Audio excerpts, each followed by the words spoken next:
सज्जनों, हम जन जागृति अभियान चला रहे हैं। जन जागृति में कहते हैं अभी थोड़ा सा मतदान पे बोल रहे हैं। मतदान का मतलब ही होता है मत माने विचार होता है, विचार का दान करना। विचार का दान इसलिए करते हैं कि इसमें हमारी माँ और बहन बेटियों का इज्जत बना रहे और हमारा सम्मान बना रहे। सदगुरु कबीर साहब उस ज़माने में कहते कि 5 तत्व का पुतला मानस दरिया नाम मनुष्य हम। उस ज़माने में 600 ईस्वी पूर्व समझाते कि हम मनुष्य हैं, लेकिन आज मनुष्य को मनुष्य नज़र नहीं आ रहा है। वो खुद को ही चमार कह रहा है, मेहतर कह रहा है, कोली कह रहा है, खटी कह रहा है, धोबी कह रहा है, नाई कह रहा है, धानक कह रहा है, तेली तमोली कह रहा है। अपने आप को मनुष्य नहीं कह पा रहा है। ब्राह्मण क्षत्रिय वैश्य शूद्र में बैठा है। ब्राह्मण सबसे टॉप पर है, क्षत्रिय वैश्य शूद्र, तब भी होश में नहीं आ रहा है।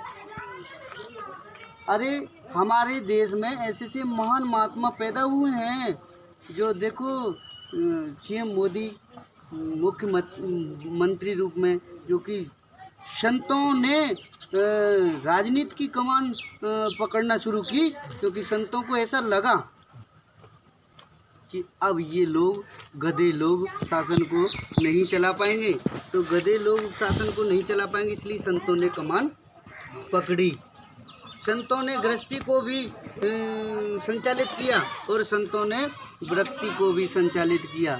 समझ में आ रहा है? तो हमें कभी भी वोट को नहीं बेचना चाहिए। जो वोट बेचता है वो भ्रष्टा है, भ्रष्टा खाने योग्य है। और जो आज साड़ी कितने दिन के लिए रह जाएगी? साड़ी अगर ओढ़ नहीं है तो फिर मरघट में डली वहाँ से उठा लो। माँ बहन बेटियों को क्यों बेच रहे हो? शराब है, शराब की पेटी में लुट रहे हैं। शराब भाई, शराब इसलिए पिलाई जा रही है कि ताकि इनकी बुद्धि भ्रष्ट हो, लेकिन नहीं समझ में आ रहा है। शराब है, मांस है, बीड़ी सिगरेट है, गुटखा है, चोरी है, जीव हिंसा है। अभी कह रहे हैं ऊपर से नहीं, गाय की हत्या नहीं होना चाहिए, गाय की हत्या नहीं होना चाहिए। भूषण काले को उनको खत्म करो ना, वहाँ से जाकर के तुम्हारे पास तो सत्ता है, खत्म करो। जहाँ खुलेआम पिंजड़ों में वो बंद करके बैठा है, उसको जानवरों को उनका विरोध करो। जीव हिंसा है तो अगर समझ रहे ना, तो ऊपर बैठा व्यक्ति तुम पर जुर्म करता रहेगा, लेकिन तुम जुर्म झेलते रहो। जुर्म करने वाले से जुर्म झेलने वाला गुनाहगार होता है, लेकिन हम स्वतः जुर्म झेलते हैं। मेरे पिताजी ने कहा, मेरे पिताजी ने अगर गलत कह दिया तो मैं नहीं मानूंगा। मैं स्वतंत्र विचारवान हूँ। मेरे पिताजी अगर न्यों कहते हैं जय भीम नमो, मेरे पिताजी यदि विचारवान नहीं है तो मैं पिताजी की भी बात नहीं मानूंगा और मैं पिताजी को अपनी लाइन में लाना चाहूँगा। बुद्धम शरणम गच्छामि। बुद्धम शरणम गच्छामि का मतलब बच्चा सही हो तो बच्चा सही होगा तो हाँ, सही होगा तो ही। बुद्धम शरणम गच्छामि, धम्मम शरणम गच्छामि, हाँ, और संगम शरणम गच्छामि, बुद्धि की शरण में आओ, बुद्धिमान बनो।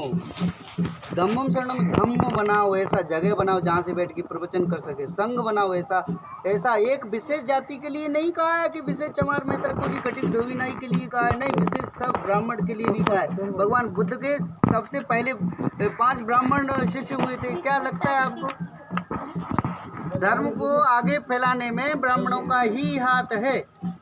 भगवान बुद्ध के भी धर्म को ब्राह्मणों ने आगे फैलाया। सदगुरु कबीर साहब के भी धर्म को आगे फैलाया। वो सदगुरु कबीर साहब की साखियों का विचार फैलाते हैं। वो समझदार हैं, आप लोग समझदार नहीं हैं। समझो, हमें समझना होगा, बहुत जल्दी जागना होगा, अपने आप को, अपनी बहन बेटियों को बचाना होगा, शासन को हटाना होगा। बाबा साहब कहा करते थे, क्या कहा करते थे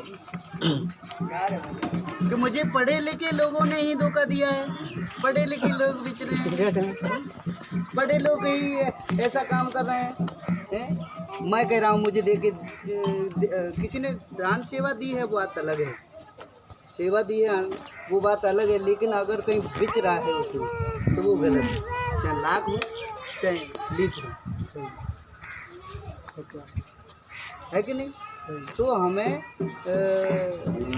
जागना होगा। बिल्कुल बाबा साहब ने क्या कहा था कि मुझे पढ़े लिखे लोगों ने ही धोखा दिया है। क्यों? बाबा साहब ने 10 20 50 लड़कों को ला के पढ़ाया, फिर वो विदेश में रह गए। कोई तो कलेक्टर बन के रह गया, कोई कुछ बन के रह गया, कोई बड़ा बड़ा अधिकारी बन के रह गया, लेकिन ना समाज के मूवमेंट को नहीं चलाया। इसका परिणाम आज हमारा समाज अबोध है। शिक्षा नहीं है, शिक्षा बिल्कुल नहीं है, शिक्षा और रोजगार दोनों नहीं है। बाहर तो पूर्णतः नहीं है, लेकिन यहाँ पे भी धीरे धीरे रोजगार खत्म हो जाएगा। तब क्या करोगे? आइधर किसान का आत्महत्या करता है, आइधर 6। आपको मालूम है कि ये अग्निपथ योजना चलाता है, उसके पहले क्या हुआ था? अभी 63-64 लड़कों ने जो है फांसी लगाई। वो किसी किसान का बच्चा होगा कि नहीं होगा? किसी किसान हो, वो ऐसे किसान जो अपना जीवन जी नहीं पा रहे होंगे, लास्ट कंगार पर होंगे। डेट ऑफ बर्थ यानी ऐसी होगी जो कि उसका एक्सपायर हो रहा होगा, माने वो 24 वर्ष का, वो 26 का हो रहा है, यानी वो उस नौकरी के लायक नहीं रहा। तो ऐसे लोगों ने, ऐसे लड़कों ने फांसी लगा ली। इसका जिम्मेदार कौन है? इसके जिम्मेदार हम भी हैं और सरकार भी है। सरकार तो है, लेकिन आपको भगवान बुद्ध ने क्या कहा था? अपना दीपक स्वयं जलाओ। मूवमेंट करो ना, अपना दीपक स्वयं जलाओ। तुम्हारे दीपक को मैं कब तक जलाऊंगा? गुरु क्या कहते हैं कि मैं तुम्हारा दीपक कब तक जलाऊं? अब तुम्हारे पास बाती दे दी, तुम्हारे पास तेल डाल दिए, तुम्हारे पास काड़ी लगा के ऐसे लगा के बता दिया, फिर समझ में नहीं आ रहा। शिक्षा के अग्रदूत महात्मा ज्योतिबा फुले आज